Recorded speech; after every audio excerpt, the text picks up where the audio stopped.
Alrighty, CNT140, we're looking at Chapter 4 on fiber optic transmission systems and components.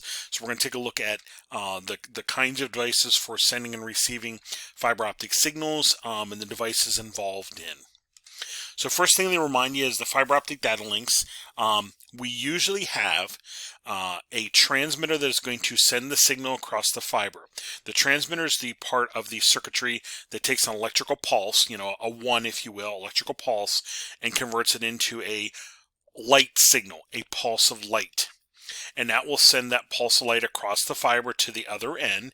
And the other end, it's going to be connected to the receiver. The receiver now is a detector that's going to take that light pulse and turn it back into an electrical pulse.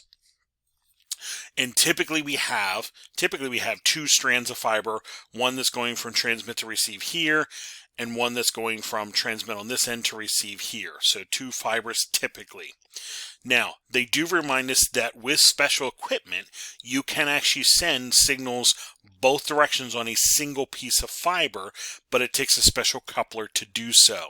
And really the only common application for this is your fiber to the home passive optical network, where a single mode fiber is being used to connect from the central office out to the home, the fiber to the home. And that single mode fiber coming to the house, you literally send one wavelength of signal from the CO up here to the home, and then from the home back using a different wavelength of light to go back. And they even show those here. We have the signal going to the user in like the 1490 range and coming back the 1310 range, if you will. Most systems use what's called a transceiver. It literally has both the transmitter and receiver circuitry built into it. And like we said, the transmitter is going to take that electrical input, that pulse of electricity, and turn it into an optical output, a pulse of light, if you will. And the receiver is going to do just the opposite. It's going to take that pulse of light coming in and turn it back to an electrical pulse, a 1, if you will, coming out. And that transceiver is typically in the form of something like this, our small form pluggable module. It actually has the circuitry into convert the optical pulse coming in here into an electrical signal here that would go into the switch or the piece of equipment that's on. And then vice versa, the electrical signal coming from the switch would move through here and emanate or emit a optical pulse coming out. That's what it's doing. We have analog and digital signals. Analog is this type of signal here. You can think of that as like somebody's voice talking, because your frequency can go up and down. It can go high, it can go low, it can get loud, it can get soft, and this signal is going to change constantly with that. Versus a digital signal, we have basically the amplitude, the volume, if you will, stays the same, and it's literally an on or an off, a 1 or a 0, 1 or 0. They're mentioning that because fiber optic can actually take and transmit analog or digital signals. That's why they're mentioning this. Analog signals is the natural form of most data, but it's subject to noise and degradation from that. So as that weakens, as the signal weakens, if there's noise in line, the noise might overwhelm your signal that you're sending across. Meanwhile, digital signals, I can transmit long distances, and it's less affected by noise on the line. Fiber optic links can carry analog or digital, and they give you here kind of a breakdown. Telephone and computer networks are typically digital signals. Cable TV can be analog, but I should say initially it was analog, but many have converted to digital to your house, to your set top, if you will. And your closed circuit television could be either. It could be either signal moving across there. For both, the optical loss margin or power budget is the most important. And they'll talk about these calculations at the kind of the end of the chapter here. Analog data links are tested for signal to noise ratio. If I have a strong signal and a low amount of noise, I have a good chance of sending that signal a good distance. If I have a weak signal and a lot of noise, chances are my signal will not get there. So it's a signal to noise ratio to determine kind of the quality of that link. Digital links use a bit error rate as a measure of performance. What is the likelihood of having bit errors or ones and zeros being misread across that data link? If we take a look at our transceivers, how are they typically packaged? Yes, typically we're going to run into them in SFP modules. Those are the types of things we're typically going to run into with our equipment in a premise network. So here's a sample of an SFP module that would slide into a switch port like we'd have in the lab room, or maybe a router port that we have in the lab room. Now I have a couple samples of these because if I look at the outside over the next couple, let me just scroll through real quickly. There's the second one, there's the third one. If I look at the outside, they look identical. Yeah, we have a standard package that will slide into our switch and router ports. However, the circuitry inside allows us to do different things. If I look at this particular module here, it's a 10G base SR SFP module. This is going to use the 850 nanometer wavelength, and this will be capable of short distance connections. As we look down here, about 1,300 feet. Okay, so inside of a building, connecting closets, if you will. If I slide that module out of my switch and plug this one in, this is now an LR module. This is going to use a longer wavelength of light, 1310 nanometers. So I'm now able to go a longer distance. As I look down here, I'm now able to go a few miles. So if I need to connect buildings across a large college campus, I could use these modules and use a fiber link to connect from building to building across a large campus, or even in a metropolitan area, connecting buildings together in a city, school buildings or city government buildings, that sort of thing. This last module is an ER, extended reach, if you will. This is going to use your 1550 nanometer wavelength and even longer wavelength, so it's going to go even longer distance, extended reach. If I look down here, I'm now capable of going 24 miles. So the neat part about these is the outside packaging looks the same, but the circuitry inside is going to differ allowing me options to connect together different closets, different sites, different buildings. So when they talk packaging, this is typically what we're going to run into, those kinds of things. If I take a look here, it's a duplex connector. As we look there, this slides into the switch port, and my fiber connection here, duplex, 2 fibers, will plug into here, and then that can plug into another switch on the other end.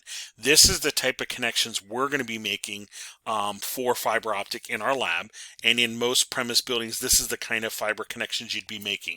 This type of thing right here. Sources for fiber optic transmission. It has to be at the correct wavelength to be modulated fast enough to be coupled into the fiber. So my light sources, and they start breaking out in different types, LEDs, different types of lasers, so forth. These are all different sources that can be used to send my signal across a fiber optic cable. So they talk about your LEDs and your VCSELs. These are going to be, they emit light from the surface. These are surface emitting light sources. Meanwhile, the other 2 laser sources they mentioned here are going to go from the side. And what that amounts to is the kind of the quality or the focus of the signal that you're sending. LEDs, low power output, it's larger, kind of spreads out, it's harder to couple in, it's kind of limited to multi-mode fiber, short distances, if you will, a lot less bandwidth. Meanwhile, as I move into your other laser light sources, it's more focused, it can get into a single mode fiber and good for long distances and high bandwidth. So when we talk different light sources, that's what we're talking about, and kind of the capability of that signal. Your LEDs and your VCSELs are cheap to make. The lasers are more expensive, but I can have higher bandwidth and greater distances with them. So they give us a chart in here breaking out these different types of light sources and what they're capable of. The wavelengths they're capable of, the power, the bandwidth, and so forth. And as you look down here, these are the kind of ones used for single mode and great distances. LEDs have a limited bandwidth, while types of laser are very fast, if you will.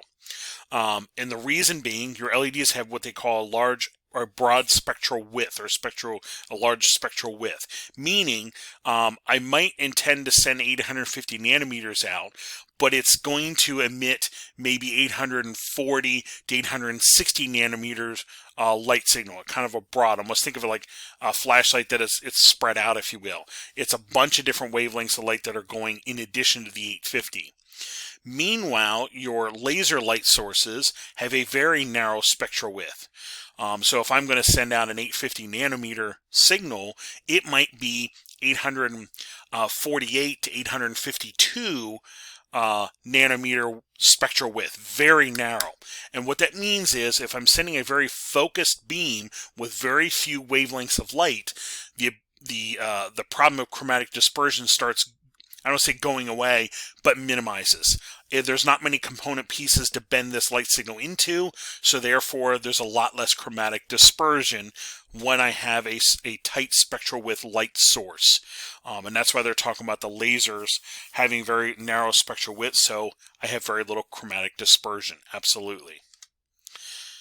Here, these certain types of lasers are able to, the DFB lasers here, distributed feedback laser, have the narrow spectral width, which minimizes chromatic dispersion, and it's going to allow for your dense wavelength division multiplexing system, which we'll talk about a little bit later.